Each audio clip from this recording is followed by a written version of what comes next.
Self-reported diet records are associated with some error. Even dietitians may underestimate their own intakes by about 10%. The mere act of recording food may alter one's intake, and not all foods consumed are included in the database, requiring substitute foods to be chosen during the analysis. Furthermore, these diet records represent only 2 weeks out of a long season and may not accurately reflect the true average intake for these subjects.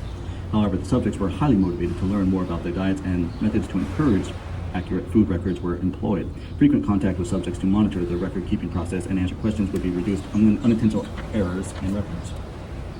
Carbohydrates provided an average 62% of calories, protein 13, and fat 25. The results of the dietary analysis in the current study indicate a diet that is higher in carbohydrate and lower in fat than reported by others. The higher carbohydrate intake may protect anaerobic performance while on a weight-reducing diet. The average carbohydrate intake during the 2 weeks of diet record was 338 plus or minus 97 grams, or about 4.7 grams per kilogram.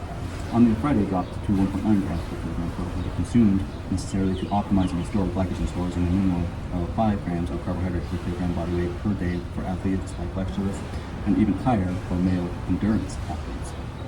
A 75 kilogram wrestler, approximately the mean weight of the subjects, would require 375 grams, 75 kilograms times 5 grams of carbohydrate per day before competition based on recommended instances, but at this rate of 1.9 grams per kilogram, only 143 would be consumed. It is not known on average intake of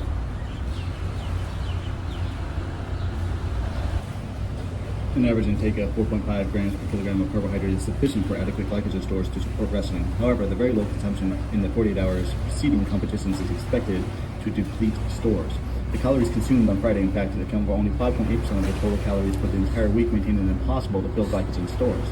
Continuous monitoring of body composition using MFBIA can accurately reflect trends in body composition and can have a practical tool to track changes in lean body mass.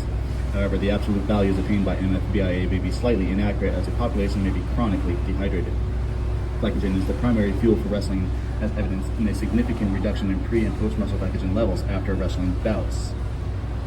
The impact of weight loss on performance is related to diet composition and total energy intake. Muscle glycogen levels are significantly depleted after weight loss procedures typically used by wrestlers. Before the MW rules, wrestlers commonly had 12 to 18 hours to refuel after weigh-ins before competition. But even this amount of time did not completely replace stores. The process for complete rehydration and replenishment of glycogen stores may require 24 to 48 hours. The MW practice of weighing in 1 to 2 hours before the match drastically reduces the potential to rehydrate and replace glycogen stores. Wrestlers in this study consumed an average of 1 gram of protein per kilogram body weight per day, which is comparable to levels of protein intake reported by others. This level of protein intake, however, is considered suboptimal for weight-restricting athletes who are estimated to need between 1.4 and 1.8 grams of protein per kilogram.